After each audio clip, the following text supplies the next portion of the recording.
app. If I don't go live on time, they start yelling at you and say, you got to go live, otherwise you'll lose your connection to Facebook. All right, guys, what's up? We are live, joined today with Aubrey Huff, a.k.a. Huff Daddy. How you doing, man? I'm doing good, buddy. Thanks for having me on the show. Yeah, thanks for joining me.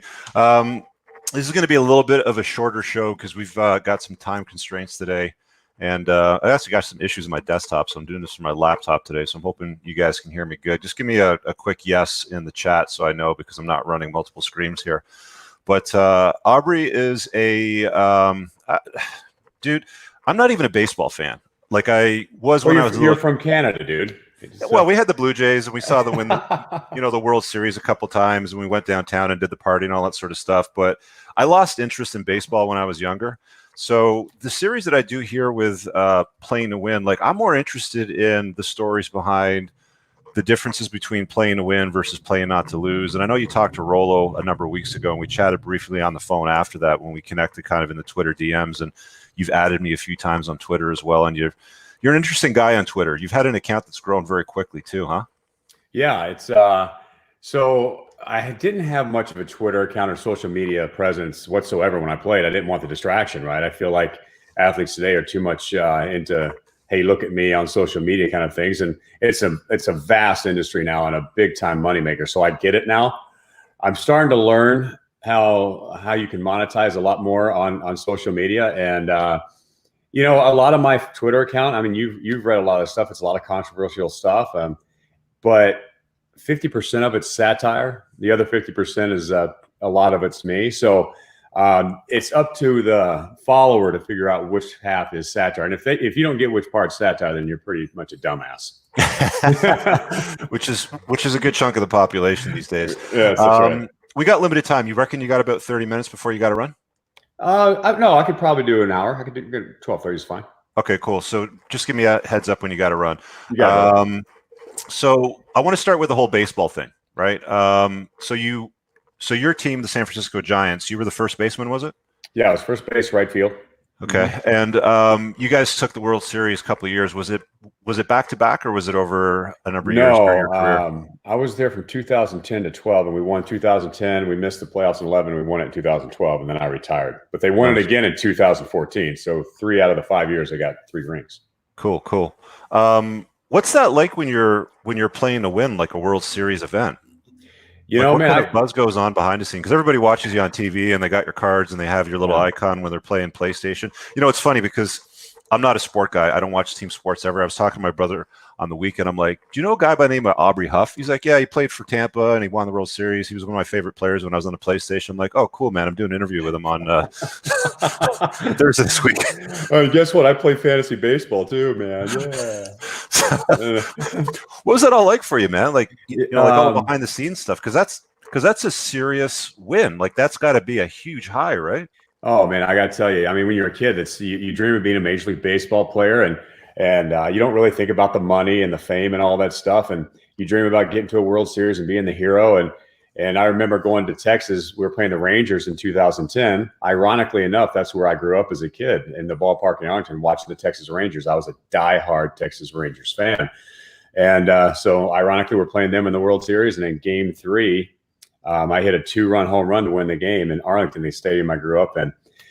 2 nights later, on Halloween night, we won the World Series in Arlington in the same stadium. And when that last pitch was thrown by Brian Wilson and Nelson Cruz struck out, it was like, you can't explain it. It's like a dream, right? You don't even feel like it's real. And you're throwing I don't even remember throwing my glove up in the air. I don't really remember too much of the dog pile. And I don't really remember much until you're in the locker room and you're spraying champagne. And the high is just unlike any high you could ever get. There is no other thing on this planet that can get you that kind of excitement. You can't replace it. Euphoria, right? Yeah, just absolute euphoria. But the interesting part is, Rich, the next day, I woke up. This was my 10th year in the big leagues when I won it. And I'd been on the dead last place teams up until then. And I'd never made the playoffs up until 2010, and we win the World Series. The next morning, I wake up to my now ex-wife, and I remember kind of like waking up and obviously fucking hungover, but it was really depressing because I was like, huh, now what? I just accomplished everything I ever wanted in my life. I had all the toys and all the money in the world, a World Series ring. I was like, yeah, now what do I do? I'm 38 years old and I've just accomplished everything I ever wanted. So it was kind of a weird feeling. They they talk about this notion of the wall that the men's community has kind of adapted and used to describe when women start to lose their level of attractiveness on the sexual marketplace. And I think the term was coined from baseball initially when like a pitcher kind of hits the wall and his arm's really no good anymore and they got to retire him. Is that something that came up during your career, like when a player would hit the wall and they were no longer able to, like be the first run pitcher or, perform certain tasks? Like, is that something that would ever come up? Well, I mean, yeah, every player has a expiration date on it. I mean, if you're lucky to make the big leagues, period. So the odds against you making it's astronomical. But to be able to play 10 years and to win a World Series, if you could play 10 years, 20 years, I mean, you're amongst just the smallest percentages to ever live on this earth. And but we all have that expiration date, and it's hard. It's a hard transition. It really was. For 2 years there, I went through a lot of anxiety and a lot of depression, and I think a lot of it, Rich, which is what you and Rolo touch on a lot, is that lack of manliness. Right? I felt like when I got out of baseball, I was the leader of the teams. I was one of those guys in the clubhouse that kept it loose and fun. You're around 24 other guys all the time. It's an alpha male community, just a bunch of killers in the locker room. And you go to war with these guys every day. And you joke around, you're having fun in the locker room. Excuse me. And then that stops. All of a sudden that stops. You get out into the real world and everybody's in suits and ties and they're all proper and they don't know how to joke around. And I try and bring that same guy that I was in the clubhouse into the real world, and it's offensive to people. And then all of a sudden, okay, well, now I'm just a regular husband and a father now. So I'll just tone it down and be that guy that I'm supposed to be. The world says I'm supposed to be. And so I did. I silenced myself and I became somebody I'm not. And then I started having absolute miserable depression. And I think through that time, even my ex-wife could sense that I was turning into like what you would call a beta male, right? Where I was going every day. I was taking my kids to school, picking them up. There's nothing wrong with that, but I had no passion, no purpose. I'd come home every day, clean the house, clean the dishes, fold the laundry, go to Whole Foods, cook dinner. I was doing pretty much all the chick work, right? Yeah. And I just felt like a caged lion. And it was probably the worst 2 years of my life. And it should have been the happiest. And it was in that time that I really felt like that's when my relationship in my marriage, I started feeling like starting to separate because I didn't feel like a man. And I felt like she was the one with the pants in the family. And so I look back at that now. That's why I find your work and Rolo so fascinating, because I don't want guys to do the same mistake that I did. Just because you get out of a sport or you're in a business or whatever, you come home, you still got to be the man. A woman can sense that. And I felt like that's what happened in my marriage. Let me ask you this. A lot of guys find Rolo's book, for example, as a result of trauma. And somebody will say, oh, dude, you got to read this book, or they'll send them to my channel to watch a video, or maybe even like a playlist or something. Was it trauma that sent you to this sort of stuff? Or like, how did you come across the sort of conversations that we end up having? Well, I can't even remember really how I found I think I found Rolo's book first. And I was in one of those places where, I was actually right before I got divorced. I think I found his book. I was doing a lot of personal development reading, those Tony Robbins things and all that stuff. And I think that's a dangerous world you can get into, because you start reading too much of that shit and then you feel like you're lacking already. And you don't ever do anything. All you do is continue to read book after book after book, but you're not doing fucking shit with your life. So, if you're not doing it and reading it, it's worthless. But then I somehow, I guess in a search, I saw The Rational Male. And at that time I wasn't feeling very manly, right? So I was looking for anything on confidence, how to find your confidence, all these things. And I saw that book. And as soon as I read some of the reviews, I'm like, oh shit, this sounds exactly like what I might need. And within the first two chapters, I was like, what? I was hooked. Yeah, I was hooked. Yeah, I always tell them it's like drinking from the fire hose, man. You got to go through it a couple times. It's so Yeah. dense. Give me just 1 sec. I got to flip a switch. I'm not getting power to my laptop. Hold on.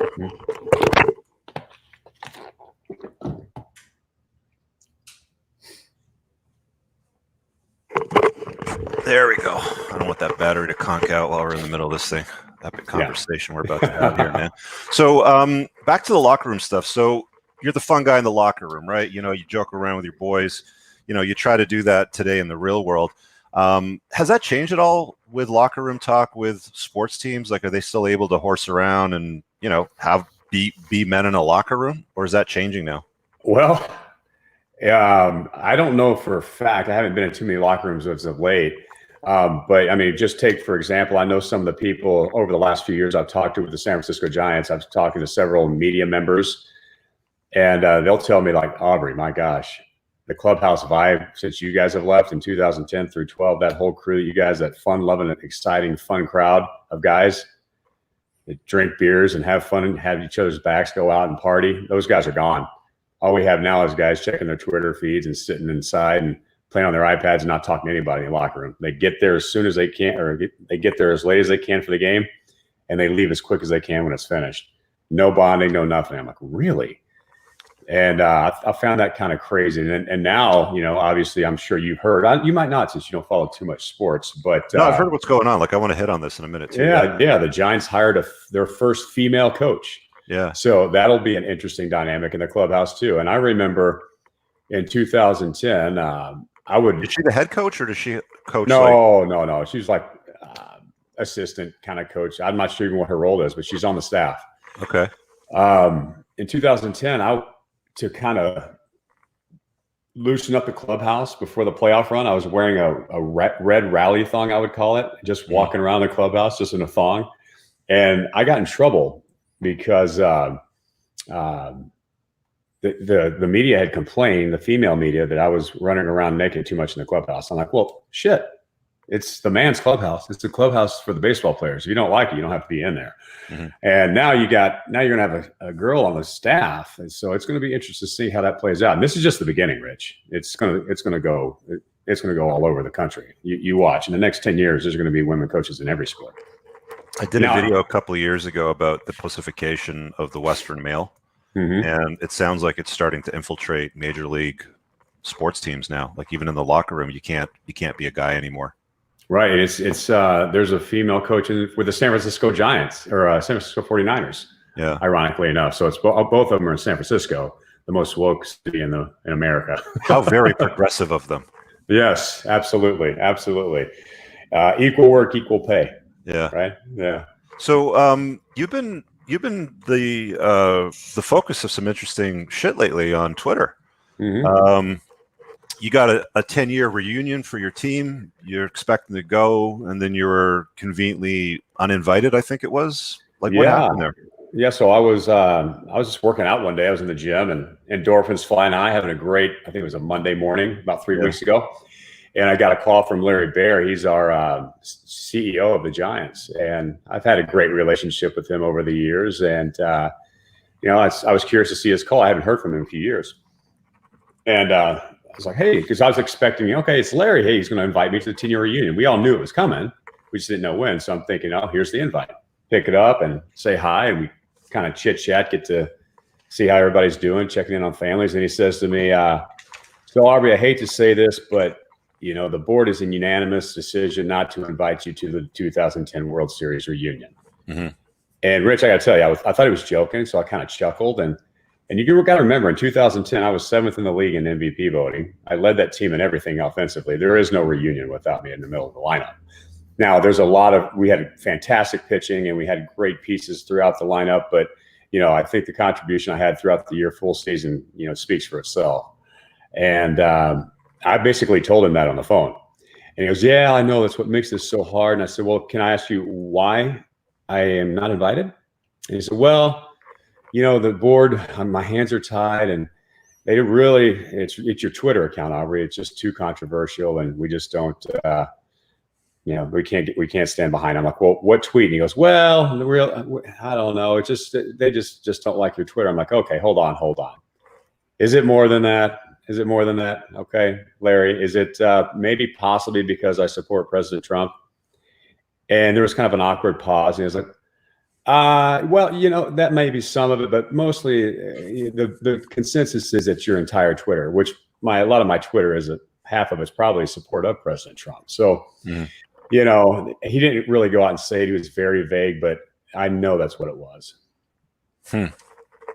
So what's so controversial about your Twitter? I mean, I've seen you at me a few times over the last number of months on posts or links or ideas, and I followed you and I kind of looked through it. And it's like, I don't know, it just seems like you're an average American that's patriotic, that wants to support the president. You kind of poke fun and you joke around. Yeah.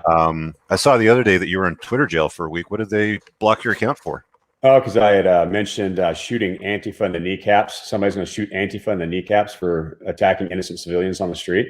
Oh. And I said, it's bound to happen one day. And then they said, oh, okay. So I was gone for 7 days. But yeah, my Twitter account, I've had a couple of viral Twitter feeds over the last 6 months. One was when I took my kids to the gun range and we're shooting guns at the target. And I tweeted, I'm teaching my kids to effectively use a gun in the unlikely event that Bernie Sanders becomes president, in which case we will need to learn to use guns safely in case socialism comes to America. Yeah. And so that was a big deal. And then another one was I made a tweet about going to Iran and kidnapping all the hot Iranian women. Yeah, I saw that one. Yeah. And I think, I will say this, that was a bad choice of words, the kidnapping part. I meant to say rescue, to bring them over here and to get away from all that shit show over there. But yeah, that didn't go over well. But this is the kind of humor that a lot of us, not just me, a lot of athletes have in the locker room. I just took it from the locker room onto my Twitter account. So there we go. I got a question there from Rollo. He's in the chat. He said, ask about the exchanges with Kathy Griffin. You didn't see that one, huh? No, I haven't seen that one. Yeah. So that was the Twitter post with the guns with my boys. Okay. And Kathy Griffin retweeted my tweet of that and had a finger pointing down at my tweet. And it said, "This idiot here," from Kathy Griffin. I'm like, what the fuck? Really? And I'm like, okay. And I responded something along the lines of a picture of her with the Donald Trump head with a knife. Remember she did that? Oh, yeah. And I said, hypocritical much? Right back at her. So, it's okay for me. Or it was crazy that she thinks me taking my kids to the gun range is a bad thing, but it's perfectly fine holding up a head that looks murdered with a knife that she cut off. Yeah. It's like, and it's not just any head. I mean, it's the head of, it looks like the president of the United States, right? Right. It was a dummy, obviously, but yeah. I mean, two dummies in one picture. Yeah. Huh. Yeah.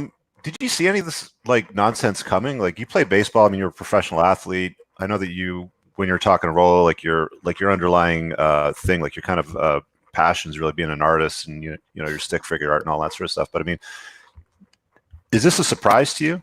You're kind of really? This is where we're at today? Because it's absolutely a surprise. I mean, I grew up in Texas, right, in the Dallas-Fort Worth area, and I was around a bunch of just dudes, man, beer drinking, gun toting, hunting guys, and they were everywhere, and it seemed to be, I was raised by my grandpa basically and my grandma. Growing up, my dad was murdered when I was 6 years old, so my mom was a full-time worker to raise me and my sister. Whoa, what happened to your pops? So he was an electrician at an apartment complex full-time, and he was getting off work one day at around 4 o'clock. He was checking out, and over at the apartment lobby complex there, at the office manager's desk, this guy was just yelling away at this poor lady. And my dad walks up to another worker and is like, "What's going on over there?" And the lady was like, "That's her husband. I think they're getting a divorce," and he's all pissed off. They're having a big argument. And my dad's like, "Okay, I'll go take care of it." So he walks over there, tries to defuse the situation. The guy's pissed off, and he turns to my dad and basically says, "Get the fuck out of my face." And my dad's like, "Dude, just calm down." And the guy yanks the gun out, points it right at him. And the lady that he was yelling at starts screaming. He points the gun right at her, bam, shoots her right in the head, right then and there. My dad jumps out and tackles him. The gun goes flying on the floor, right? The lady that was talking to him earlier comes running over to try and help. And the the killer gets the gun and starts to point it at her. My dad pushes her out of the way. He misses her with a shot. My dad gets shot in the hip. Now he's like injured, trying to limp his way out of the front door. The killer comes up right behind him and shoots him right in the back of the head. Cold blood, boom. The lady that he pushed out of the way survived as he ran off and told the whole story how it happened. So he got caught around the block, about 2 blocks away, by an off-duty cop, and he's serving life in prison. Let me ask you this question, because like you own guns, you're taking your kids to the gun range, they're shooting it up. But I mean, there's a big chunk of the demographic in the U.S. that's like, let's take all the guns away from everybody because they create problems like this, right? I mean, I'm assuming the guy, if he's got a firearm in Texas and it's a handgun, it's probably licensed, right? Like it's not like it doesn't have to be, but it most likely black market deal. Well, here's my whole theory on that. Like, if anybody who was anti-gun on the planet, it should be me, and I'm not. Yeah. So my dad knew how to shoot a gun. He just didn't have one on him that day. Yeah. I guarantee if he had one, he's still with us today. Because Rich, no matter what happens, bad guys are going to get guns. You can outlaw them all day. Bad guys are always going to have guns. Just like that Texas shooting at that church the other day, like a few months ago. Yeah. That's right by where I grew up. I mean, that is literally, I would drive by that church every day on the way to school, high school, every day. And if that guy didn't have a gun, that guy could have shot that entire church. Yeah. I saw that clip. I mean, they're pretty tight with firearms here. I mean, I've got 4 myself, but the Trudeau government's talking about basically taking away the handguns from everybody, and that's probably going to pour into other areas as well. But that's something that they're always yapping on about, and we don't have it in the Constitution here. So one of the things I learned from the hunting course when I took it was just you need to make sure that you're really nice to liberal people, because they make the rules when it comes to this stuff. All right. So sorry. I mean, like you're saying, you're growing up with your grandparents, and Texas, very conservative sort of thing, like upbringing. You never saw this stuff coming, where it's like everybody's going to be so sensitive about the most basic stuff now, right? No. And I don't even know. I can't even pinpoint where it started. Like, it just seems to. I didn't notice this even when I played baseball. It may be because I was always in the clubhouse, and I was sheltered from all that outside world, and we keep kind of a small bubble in the baseball world. We don't let a lot of people in. But yeah, when I got out of baseball, obviously I was struggling a little bit with depression and anxiety for a few years. So I was just really kind of a recluse. And when I came out of it, I started really noticing it. I don't know when it happened. I don't know if it's been around forever, but it seems to be really, really bad now that, this big political divide that we have now in America, especially. The whole left and right and conservative and liberal thing. I don't know how it happened. To be quite honest with you, I don't really care. All I know is I'm trying to fight it. And it's just, one of my biggest passions is trying to fight the politically correct crowd. I can't stand it. Yeah, it's going to run you into problems, especially if you want to get invited to public reunions. Because you're a public figure to some degree, right? So some degree, yeah. It seems like if anybody's going to be offensive, they're going to remove your opportunity to speak or have an audience or a presence on a platform if they can, to try to mute you, which is just so bizarre to me, because it's completely against the opportunity to have freedom of speech. Yeah, absolutely. And I got to be honest with you. I've been telling people this on these interviews the last few days since this stories came out, that I would never sell out my beliefs, my values, my faith in God, and all these things for 1 second to go out there and get a 5-second validation hat tip for something I did 10 years ago. Yeah. You know what I mean? I've got all the memories I need right here. I got all the friends that text me on this thing, called me over the last couple of days, that on my team, my core guys that I hung out with. We all know who they are. The media knows who they are. A lot of the staff that was on that team reached out to me, so they're all support. You can't take that away from me. And I got my 2 rings, and I know what I did, and I know what the fans know what I did. And the funny thing is, Rich, is that the Giants, thinking that they're woke and progressive and taking away the First Amendment right for me to tweet and support who I want, what they don't realize is how many people on my Twitter account, my Facebook messages, my private messages on Instagram, just how many conservative followers there are for the Giants. Tons of them. I've gotten thousands of conservative Giants fans saying, I'm going to watch another game, not going to buy a ticket. And I'm like, hey, I didn't even know there was that many conservative Giants fans. It's been pretty amazing to see. Yeah, I mean, I suspect that following a top shelf sports team or an athlete or like anything in that realm is mostly going to have an audience of conservative, more masculine males, although they're harder to come by these days. So there's got to there's got to be a good chunk of the demographic that's like, what the hell? Right. I mean, it's kind of funny how, you look at what a real man is, right? You guys write about that and talk about that all the time. And you're right. Typically, the manly man is a sports guy. He's at the games, he's with his buddies, he's hanging out. You hardly ever see the tight pants wearing man bun guy at the baseball game. You know what I mean? You just don't really see it. They're not typically your hardcore fans for sure. But that's a lot of what San Francisco Giants male base is. There's a lot of those kind of guys. Gotcha. Yeah. Huh. So playing to win kind of ended for you with baseball when you're around, what, like 38, 39, you said? I was 37. Yep. 37. Okay. And you're what, 40? 43 now. 43. So you're in a different phase of your life right now. Like I always talk to guys when they're younger, and I always tell them, look, dudes, if you're under 30, you got to play to win. You can afford to fall down, wipe out, break a bone, cry, lose $100,000. Like you can afford to do all that when you're in your 20s because you got a lot of runway ahead of you to kind of repair and fix that and make up lost ground. I think I saw a tweet from you at one point where I don't know, there was some harpy coming at you and you're like, look, sweetheart, I'm tall, jacked, and I got 25 million, back off, sort of thing, right? Yeah. So, I mean, like you're in your 40s now, you're kind of a top shelf guy. You're definitely in the 1% as far as the male population and what women are going to be drawn to. What's your strategy now in your 40s? Like, are you playing more not to lose? Like, what's your approach to life today? For me today, I mean, I have a brain that doesn't like to shut off. It's always trying to grind, always trying to win. My buddies are like, dude, why can't you just relax? And I'd be at the golf course every day, bro. And I'm like, that's not how I'm wired. I just don't. Boring. Yeah, I hate golf. I like to go out and see what I can accomplish. I mean, I'm not dead. Yeah. I think there's this stat out there. It's within 5 years, like 80% of people die after they retire.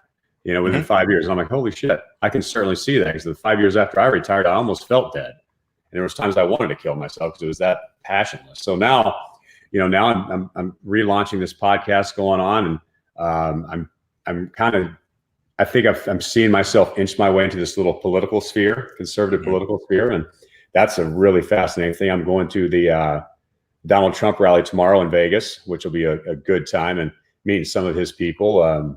Going on Waters World with Jesse Waters tomorrow. Been on some Fox stuff this week with this whole story. But, what's funny is like out of this whole situation, when you see people go through negative situations all the time, tragedy, what have you, bad markets, what have you. When it's a bad market, I say that's a time to buy because that's how you make money. Like in a situation that's bad, turn it to good. I could very easily say with this whole Giants situation, be like, oh man, poor me. Well, why not take advantage of this opportunity to do something that's great? So that's kind of how I look at it, and that's what I'm doing. When did you get divorced? It was just around the time you guys were at your peak, or was it after your career ended? Or no, it was 2017 we decided to get divorced, and we got finalized in 18. Okay, so that's a couple years ago. And what's life like now? I mean, baseball career is over, marriage is over. You got a couple of younger kids. Yeah, the first year after divorce was kind of hard. I think the best thing I did after I got divorced, and I'm sure a lot of your crowd would love to hear this. I'm sure a lot of guys that are divorced follow you and Rolo, and I know I did. The best thing I ever did, and I didn't really know why I did this, but I just took 6 months to myself. I didn't date. I didn't drink. I didn't do anything. All I did was get on a unbelievable diet, work out every day, and just swore off women and just got to love me again, right? Because I felt like I'd lost myself for the longest time. Mm-hmm. And I got to tell you, bro, it was the best thing I ever did. I lost like 30 pounds, got jacked.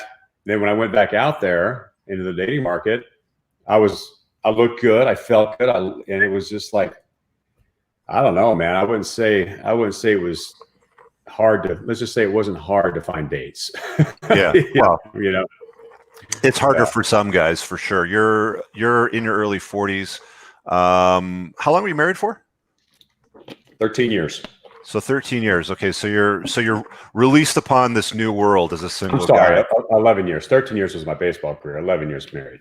11 years married. Okay. So here you are. Aubrey is released upon the world, single dude. Where do you live, by the way? Is it LA or San Diego? Or yeah, I'm down in San Diego. Okay, so San Diego. So you're in San Diego. So what's that like for you on the dating market? Like, what are you seeing these days that might have been different, prior to your marriage? Like, what's that like? A lot of women asking for dick pics. And that's just, I'm like, that's out of the question, sweetheart. That ain't happening. But that's mostly the younger crowd, man. I got to tell you, I found it interesting. The younger girls, although beautiful and pretty, they're all about this. Selfies.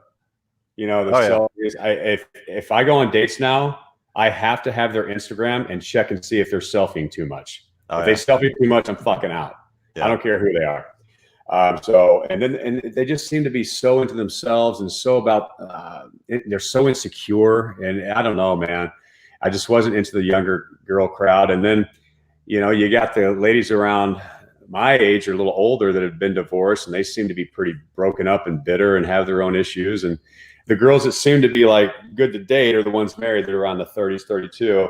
So it's a strange place to be. So I'm still trying to. I'm not saying I'm looking for love or anything. I'm enjoying just being a dad and growing my second career here. And if the right woman comes along, great. I'm certainly not looking for it, but I'm just having fun while I can.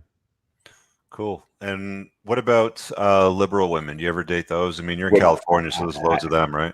It's almost impossible not to date one every now and then. Like I've ran into a few, and I got to be honest with you, I don't think I'd ever really get serious with one, but we can have fun for sure. Like I don't really hold that against somebody, but if it was something long term, and it depends on how hardcore they are. Like if they're just liberal and they vote, Democrat, and they don't really talk about it, don't care, and it's not a big part of their life, whatever. But if they're like a radical leftist, feminist, crazy person, no shot. No shot.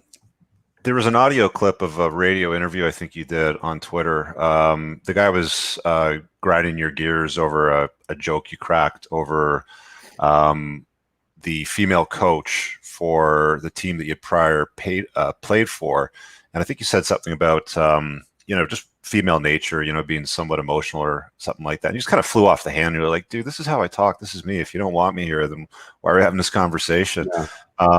Are you running into that a lot these days when you're talking to many people? Oh, that was a radio show that you were talking about. That happened recently. That was a couple days ago. Yeah. I was on 95.7 The Game, and that was a radio station that they follow the Giants, the Oakland A's up there, and they invited me on. They wanted to have me on and talk about the situation. So I'm sure, let's do it. And the guy, we were having a civil conversation for a while, and it seemed like he kept wanting me to apologize for my tweets. He wanted me to keep.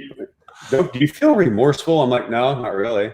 And he's like, you don't find this kind of offensive to people? I'm like, well, if it is, that's their problem, not mine. Kind of that situation, right? And as he kept trying, that's his whole thing. It felt like a publicity stunt to me because he was trying to get me to apologize. I just wouldn't do it. And then when he realized I wasn't going to apologize, he just started fucking flying off the handles like, this is why the San Francisco Giants don't want you at your behavior is reprehensible, right? Yeah. And he's like, I'm going, dude, you mad, bro? You don't even lift, do you? Yeah, and he's like, oh, that's a, and then he hangs up on me. Just hangs up on me. I had never heard of a radio station host hanging up on a guest that they invited on. Wow. It was absolutely ridiculous. That's hilarious. Yeah. Dude, wow. Dude, and that, to me, those are the people I'm going to war with. I love to trigger those people. When you can make them that upset. It's so easy to, though. He thought that I was all worked up. I was loving. When he hung up on me, I shit you not, Rich, I was dying laughing. Wow. I was like, oh, God. I still brings a smile to my face. Wow.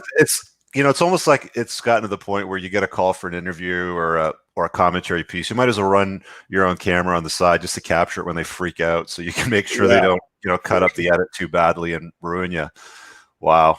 Yeah, for sure. I can't wait to get my podcast going on again. I want to get that guy on my show, like live. No, that's crazy. That's like something you definitely have to do. I mean, you're at the point that a lot of guys don't have the flexibility to get to, because a lot of guys want to have a platform or talk about the conversations that you really want to get into. And there's antifragility, which is very difficult to get to, right? I don't know if you've read that book. No. Great book, Antifragile, Nicholas Talim. I don't know. I keep pronounce his name wrong, but the general concept is there's fragile and there's fragile, robust, and anti-fragile. And fragile, you put a glass in a box and you drop it, it's going to break. That's why they put fragile on it. Robust is you can put something in the box and it's like nothing's going to happen, like a bag of sand, for example. And anti-fragile just gets stronger as it takes trauma over time. Mm-hmm. And not a lot of guys can get to a point where they're anti-fragile, where they actually become better, they become stronger, they have an opportunity to exercise that, because the outrage mob that gets so like rubbed the wrong way by basic shit. Like, dude, I can put a tweet out that says something like, how to be a feminine woman in 2020. Know how to cook. Have long hair. Do your makeup. Don't get obese. Like, just basic shit that like a typical grandmother would have told their, grandchild in the 50s or 60s or 70s, or even as recently as 15 or 20 years ago. But today it's offensive, right? Like, they lose their mind. Right. So you've actually got yourself in a position where you're practically anti-fragile. I mean, you got all the money from your career. You got your shit sorted. You don't need to answer anybody. You can laugh at them if you want to. I don't have a fucking job. I work for myself. I'm making money off online. I'm making money off my social media, and I'm about to start making money off my podcast. I don't answer to nobody. I have the most basic things in the world that I love. I love my God. I love my kids, and I love my family. Right. And I don't have to answer to anybody. And I've had tragedy in my life that I've overcome, with the murder of my father, growing up without a father, how to become a man basically just on my own. I got to the big leagues by just pure fucking balls alone. Really, I had no fatherly figure to show me how to do it. I was just me grinding away my whole life to do it. Went through anxiety, depression, addiction. I was suicidal at a time. I've got divorced. I mean, there's a lot of shit thrown at me. Yeah, let's cover a little bit of that, because a lot of guys go through the same sort of stuff that you're talking about. They're probably thinking, well, what the hell? The dude won the World Series a couple of times. He's got 25 mil. He's jacked. He's tall. He's got everything everybody could possibly want. Why is he talking about suicide? Why is he talking about depression and stuff like that, right? So what did you go through that led you to, conversations in your head about doing something in your life? Well, I just, you get out of baseball, like I said earlier, and you lose that identity, that passion, every day, that purpose. You wake up and you have something to do. There's something important, right? I feel like if you don't have a purpose as a man, something to go to and fight for every day, you're fucking worthless. Yeah. And I had that in baseball, right? Doing something you love that you ever want to do as a kid, and then like that, it's taken away from you. And you think you're going to right off in the sunset, be happy with all the money in the world, never do anything again. But you're so used to grinding. I mean, we're warriors out there, man. All of us, and every athlete, they'll never tell you. Some may never tell you, but they all go through it. It just how long they'll go through it when they retire. There's a transition period where you're depressed off your ass. And mine lasted for a couple of years, where to the point where I was so depressed that I would like cry myself to sleep at night. The only way I could fall asleep. And then I started getting anxiety out of nowhere. Really, it just started happening, and I would have daily panic attacks during the day, and then nightly depression. It was just knew it was coming daily. That's how I lived for almost 2 years. And I remember cutting vegetables up on the kitchen counter. My wife was cooking in 2000. It was probably 2014. And she was cooking. I had my boys playing Legos on the living room floor in this 10,000 square foot gated community house in San Diego. I had all the toys, money in the world, beautiful wife, everything. 2 World Series rings. And I'm thinking, shit, I'm cutting this. I'm having my heart starts racing again. Here comes my anxiety attack again. I'm like, fuck, man. And I was like, all right, honey, I got to go. She's like, panic attack again? I'm like, yeah. So I go to my closet, and I brought my Xanax with me. I was going to pop it, and I'm like, fuck this. I'm tired of taking this shit. So I just kind of tossed it. And I was like, you know what? I'm over this shit. I'm so over it. I was wearing a wife beater at a time, had a shaved head, not as shaved as yours, but a little bit of hair. No offense. And I had the tattoo. I got the tatted up sleeves, right, and goatee, and I looked like a hard ass, but I was just fucking. I was terrified. I don't know why. And I just looked at my safe up there in the closet. I'm looking at this full length mirror. I typed the code in. I grabbed my gun and I pulled the hammer back. Just ready to blow my brains out right then and there on my knees. And there was this moment of like something just caught me. I was looking at the gun in my hand in the mirror. And it was the same caliber 357 weapon that killed my dad when I was 6. And I'm like, ooh. So that got me, man. I'm like, wow. So 2014, you're still playing ball though, right? Like you're still top of your game. Why did you get this for 2014? 2012, I retired. Oh, 2012, you retired. Okay, so 2014, this is after the retirement. 2017 was a divorce. Okay. Yeah, I could see that, man. We talk about burden of performance a lot when it comes to men and masculinity and, our obligations to ourselves and the world and really trying to become the best versions of ourselves. And a lot of guys never really ever get there. It sounds like you got there a couple times, top shelf guy, great family, loads of money, spoiled for choice. You can do pretty much anything you want. And it's like, well, what's next? And, we see this from time to time with lots of people. And how many musicians, actors, artists have blown their brains out at some point in their life, at the top of their game or near the top of their game. And, as a part of guys where they've got to get their head around that obligation to themselves to really do the work and carry on. Cause it's like, there's always some new version of your life that you're going to morph into. Like the dude that you are today is not going to be the same guy that you're probably going to be in 10, 15 years, right? Like you might be on a different purpose. You might be on a different mission. In 2003, I got a package and I went home from the agency that I worked at and I started up my own business. And my purpose then was, well, fuck these guys, like I'm going to show them how it's done. Like I'm going to put a dent in the universe and help out these customers and, save them a shitload of money. But then I did that for about, 15, 18 years or so. And I needed to do something new. And that's kind of what drew, pushed me into YouTube. And it started out kind of interviewing guys in their success rides, like in their cars. And then after a while, just sort of pivoted into something else and you just kind of find it. Like these things find you provided you're doing something. A buddy of mine says in the absence of clarity, just do something, like move. Yeah. Right. Yep. That was when I was at my worst, was when you're not doing nothing. Yeah. You got to do something. Like for me, I got into painting. I was doing a hobby and everything like that. But, it was just, for me, the hobby wasn't enough. And I needed to be around people and working and grinding. I'll tell you what got me out of anxiety, depression more than anything, Rich, is I follow you, man. You work out all the time, right? And to me, man, you go out there, you work out every day. I feel like if I don't work out, I don't feel right all day. And if I work out, I feel fucking unstoppable every day. And so get moving, guys, get moving, get strong. Don't be fat, man. You don't want to be overweight and out of shape. That's the first thing that makes you feel like shit. You're gonna look in the mirror, the first thing you see in the morning is a guy that you don't even want to be. You can't tell me guys like being large and in charge. Just get in shape and eat right. No, there's no fat acceptance for men. They tell women that you're beautiful at any size or weight, but that's not the same for men. No.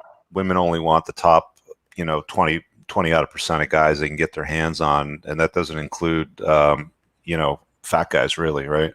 Unless they're absolutely fucking loaded. Unless they got bank. That's right. That's right.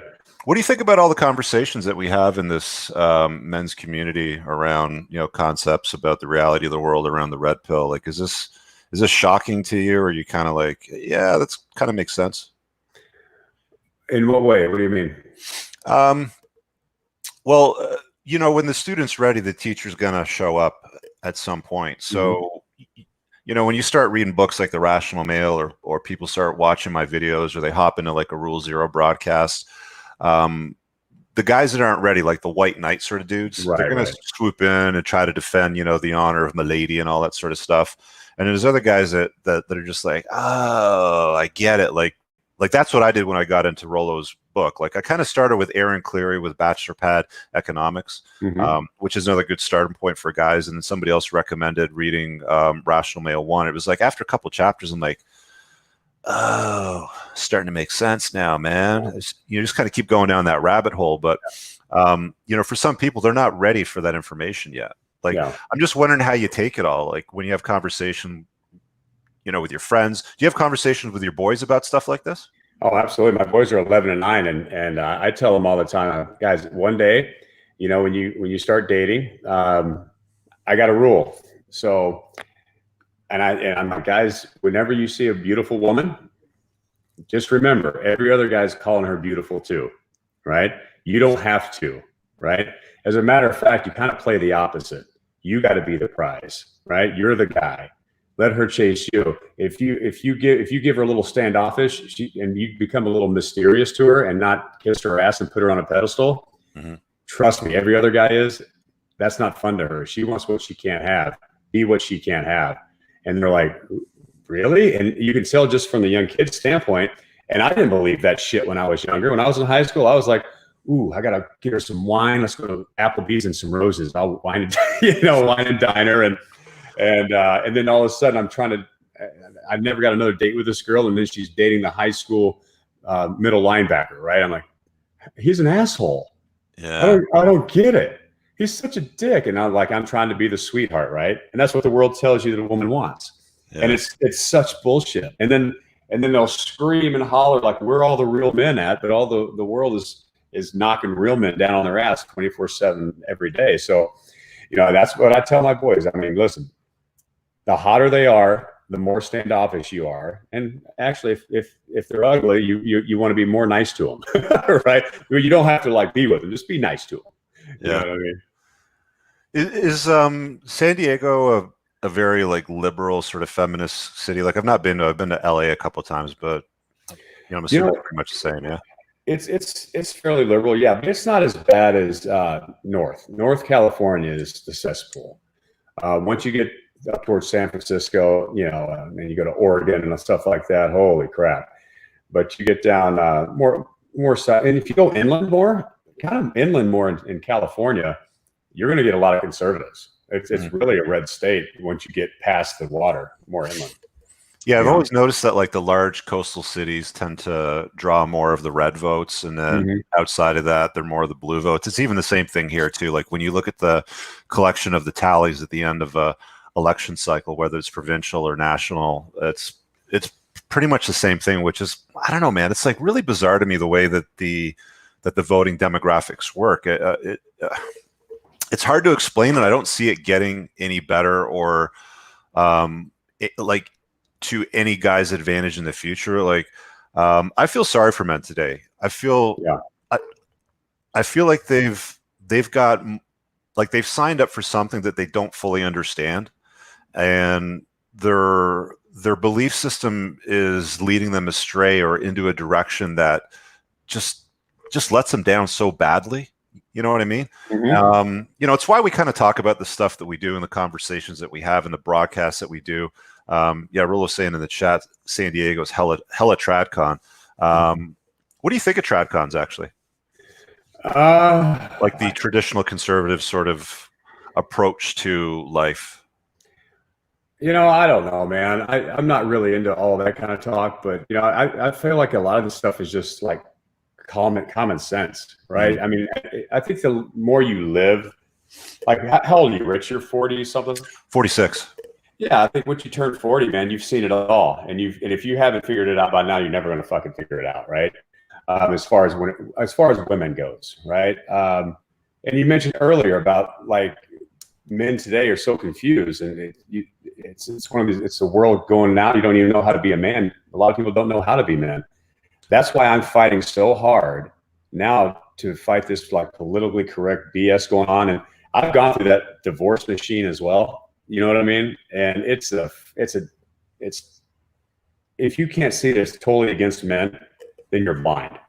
Most right? guys don't see it until they go through it. Like they don't believe that that the cards are stacked up against them. I it's mean, absolutely insanity. I had no idea what I was up against until I went through it. I remember I had a conversation with my lawyer when I was like, "Fuck this, I'm out." I called him up and I'm like, what are the next steps? How do we get through this? And he, the first thing he said to me is like, "Look, before you try to go through this grinder, he's like, try to make it work out because if you have to go to family court and you have the penis, you are going to lose."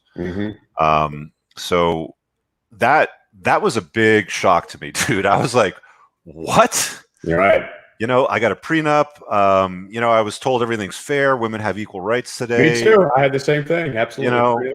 Why would I lose if I went to court, right? Like, right. Just because I've got sausage, right? And she doesn't. Like nobody gets it until they go through the grinder. The one thing that gets me is in the divorce, right? Especially, typically in the divorce, the guy's the one that has the most of the money. And in my situation, it was kind of the same thing. And, I didn't realize this until I went through it. It's like, you have to pay her attorneys too. And I'm like, what the fuck? Wait a minute. I've got to pay her attorneys to fuck me? Yeah. How is that justice? I mean, and that's why you got so many divorces nowadays, Rich. I'm telling you that, right? Because it's so easier to walk away. I blame so many things, not really the women. I blame society. It's the self-help industry that screams, if he's not treating you good, you don't feel a connection, leave. There's something better, right? And you go, girl. Yeah, you go. You deserve better. And back in the 20s, right? A woman was a woman. She wanted to nurture and be a stay-at-home mom and take care of the kids, and was proud of her husband that went out and kicked ass to bring home the bacon for the family. And that was the opposite. That's the feminine and the masculine, right? Mm-hmm. And now, as you've gotten older, in today's age, the men are basically turning feminine, and the women are trying to empower themselves to become the masculine. And now it's a total clusterfuck and confusion. And now there's rampant divorce, and it's just marriages just can't last. And there's no reason for me, honestly, to really understand why a man would get married at this point with a lot of money unless you have a rock hard prenup. And even that doesn't even save you. Yeah, even that doesn't work too much long term. Is it in the state of California after 10 years of marriage you got lifetime alimony, or does a prenup? No. My prenup, I think it would have if I didn't have a prenup. So yeah, I got away with that. I only have to pay. It was under 10 years, I believe. What would you do if your boy said to you, "Dad, I met this girl and I want to marry her"? Well, I would say, yeah, great. Can Dad meet her? First of all, I want to meet her and see who she is. I'm not against marriage. I'm not, but I'm definitely for protecting yourself. And I would definitely say, listen, get married. That's great, but make sure that she signs a prenup, and make sure that prenup is so rock solid that even if we migrate to Mars, that she can't sue you at Mars or take that away. It's got to be a universal prenup, right? I mean, it's just because there's states and different ways of going about it. If you're married in Australia, you bring it here, it's void. There's all kinds of fucking loopholes, right? So it's you got to make sure that thing is locked tight. I mean, if you got married on the planet Earth anywhere, that you can't take a penny. Are you familiar with the concept of authority versus responsibility when it comes to marriage contracts? No. So, for the longest time, you pretty much had responsibility and authority over the family, right? So, you go back a few hundred years, or even a few thousand years. This has been going on for a long, long time. If there's a family issue that needed medical treatment, there was law enforcement, somebody committed a crime against you, schooling, care of the elderly, basically all of that shit was the responsibility of the head of the household. You had responsibility to the family, but at the same time, you also had the authority to execute on that responsibility that you had. But today's version of relationships, and especially marriage, when you invite the state into your household, you still have 100% responsibility, but the authority has been stripped away from you in North America because the state then becomes the head of the household. They get to say and do, for the most part, with some exceptions, if you've got a rock solid prenup or a postnup, or you've structured your life in such a way that you start to mitigate or reduce the risk slightly. But it's basically taking away the authority from you as a man, but they hold you on the hook to full responsibility. Yeah, I've never heard of that. That's a lot of that sounds like a lot of college shit right there. That's a real long conversation. Like you can get deep in it. This is when the this is when the MGTOW guys start, talking about taking away, what the hell is it, women's rights or amending the 19th or whatever hell it's called. I don't know if you're familiar with that. No, not at all. You've not heard of these MGTOW guys? Oh. Men going their own way. If you want to go, okay, yeah, I've heard that. Yeah, No, I just if you want to go down an interesting rabbit hole, just do like a quick YouTube or a Google search, and you'll see some bizarre, dynamics. Like what you did after your marriage was you basically went MGTOW. Like you went your own way. You kind of did your own thing. You cut yourself off from women. You worked on yourself. You improved yourself. But then you went back into the sexual marketplace. Like you went back to compete because you're a competitor to begin with, right? Well, yeah, absolutely. Here's the thing. A lot of heat I'm getting nowadays is like, I'm this misogynistic asshole that I hate women. No, that's fucking far from the truth. I love women. I absolutely love women. I love real women. I hate radical feminists, right? And I'm just the fact that I'm a misogynist. Oh my God. The funny thing was like, I guess some of the tweets that I'll tweet, like even the one I was going to tell you earlier, that one you would show me, that tweet you made, with the top 8 list of how to be a woman or whatever it was. I did one. Did you see mine? My top 8? Yeah, I did. Be hot, number 1, a heart 8 or above. Number 2, be hot and funny. Number 3, be hot, don't say like or talk a lot. Number 4, be hot and drink good tequila. Number 5, be hot and don't wear panties. Number 6, we split the bill after tip. Number 7, blowjob is mandatory, sex preferred. That's this is being funny. This is my satire kind of shit. I mean, now some of this I do believe in. About 4 out of 8 of them I do. But it's just to be funny, right? And I got so many. Look at this misogynistic. Oh yeah, 100%. Dude, nobody has a sense of humor. Talking about hating women, let me just show you this. So this is like a typical Wednesday for me. You're a cunt, laugh my eye. Who hurt you? Why do you hate women so much? Why do you think that? So this is just a random like DM that I'll get from, from some random feminazi because of something I said on Twitter or somewhere on social media. And it's like, I'm not quite clear why they're confusing facts with hating women, right? Mm-hmm. Like it's a fact. Men like feminine women with curves that are going to enter your frame and know how to cook a nice meal. I mean, it's kind of what we're drawn to, right? As men, it's kind of built into our DNA for millions of years, right? Mm-hmm. We're not going to change our mind just because Cosmopolitan puts a 400-pound pre-diabetic land whale on their cover, covered in tattoos all over the place, and all of a sudden decide that that's going to be like the pinnacle of femininity and attraction. And all of a sudden, Miss Universe is going to change and they're going to have to reinforce the stage and like put all these giant land whales. It's just not going to happen. Right. It changed whenever Hooters got sued because of discrimination. They couldn't hire a fat girl. And that's when it all changed. Get out of here. Hooters got sued for that? That was like back in the early 2000s, I think in Clearwater, Florida, that happened where I was in spring training. I don't know if that's that happened. Yeah, some lady, some biggin came in there for a Hooters application and she didn't get the job because she was too big and sued Hooters and won a little bit. I think they paid her off, right? Yeah, you can't do that anymore, man. I used to know this guy when I lived in England that ran a nightclub, and his protocol for hiring talent there, the girls, was to get them to jump up and down. see the jiggle? Yeah, and if they look good enough, jump up and down, then he'd hire them. But you can't be doing that stuff anymore because dear God, that's offensive. But it's okay for women to objectify men all day long. Mm-hmm. There's a separate standard of justice when it comes to that. Rollo's asking in the chat here, is Huff dating today?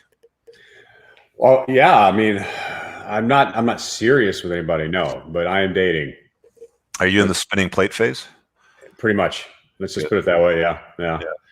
That's an exercise. I hope none of them watch this show, though. It doesn't matter. No, it's good. Like it's a step that you got to go through. A lot of guys will do it after divorce where they'll kind of just, all right, let's go back in here and see what we got. And the mistake most make is they'll just lock down the first girl that kisses them, sort of thing. Yeah, and all of a sudden he finds himself in an environment in 3 years where he's got this, woman that he met that was a single mom with 3 kids from 2 different dads, and he's paying to fix their lives too. He's got his own obligations as well. Listen, at the end of the day, I would love to have somebody special in my life at some point, but I'm not out there looking for it, Rich. You know, I feel like if you go out there and you're looking for it all the time, you play the desperation card, you're fucking dead. You are dead. And I'm, to be honest with you, I'm not even thinking about that. I'm thinking about my career right now, my boys. And I feel, that's my number one priority. And the right woman will come along. If you keep your priorities straight and you're focused on you and bettering yourself, she'll be there. That's what it boils down to, man. It just boils down to making yourself your own mental point of origin and chasing excellence. Do I have it on this mug? This is it here, man. This is my Chase Excellence, Not Women. Love it. Yeah, right? Absolutely. By the way, guys, it's in the Teespring store and the merch. If it's down, I'm gonna have to buy me one of those. Those are nice, dude. Yeah, man. There's a bunch of cool pieces. I actually threw on the shirt today just for you because I know that you're the king of toxic masculinity. I don't know if you see that there. I love that. That's a fucking great T-shirt that I designed, right? That is. I love the medium. I love the way it fits on the shoulders too. That's great shit. Yeah, it's good. It's a good piece. I want to show you my Twitter bio. I think you might have seen it. You can actually share your screen if you want to, pop it up there. Just at the bottom there, it says share screen. Oh, yeah. So hit that and just pull it up in another window if you want. I don't know. Oh, well, whatever. I can't figure that out. Look at that, though. There we go. Put your full screen. So there you go. Look at the bottom there. And support toxic masculinity. Damn straight. Hell yeah. Okay, there you go. I just have a kind. No, I mean, if you're out there beating your wife and shit, yeah, okay, a little much. But you're talking about going and talking shit with the fellas during the Super Bowl, having some keg beer. Let's have some fun and have some fun little jokes about the wife. Hey, that's nothing wrong with that. Roll's got a question for you there about women trying to slide into your life. Are they? Yeah, I've got. There's been some that instantly, like the ones. There's been like 2 or 3. They're like in the early 30s, right? That I've kind of liked over the last couple of years that I've dated, and it just so happens they're in the early 30s, never been married, no kids, and they really, really, really within probably the first 2 or 3 dates, it would come up about, would you ever give me kids one day? And I'm like, oh. Red flag. I'm like, fuck, man. And it was unfortunate because, there's 3 of them. And I liked all 3 of them. I would have saw myself maybe having something with them. But that just, if you're going to, I can't. I don't want no more kids. I'm done with that shit. No more kids for me. And I basically tell everybody, listen, I'm not interested in getting married right now. Maybe someday. But if you start bringing up kids, date 2 or 3, man, I'm out. No shot. Yeah, they're at the epiphany phase. You familiar with that? Yeah, I've read a little bit about that. Yeah, it's book 2, Rational Male.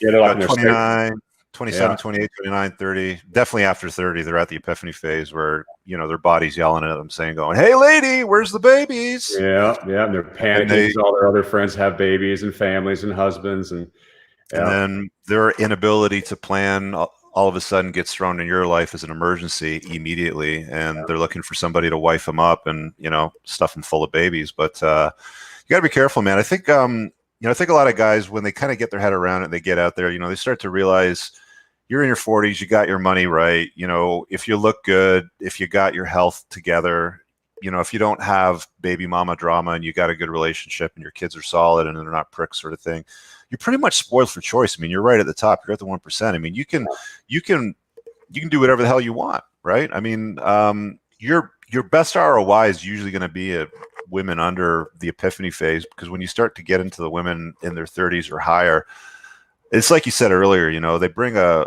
slew of interesting red flags. Some of them bring an entire box of red flags with them. And those problems soon become your problems if you let it.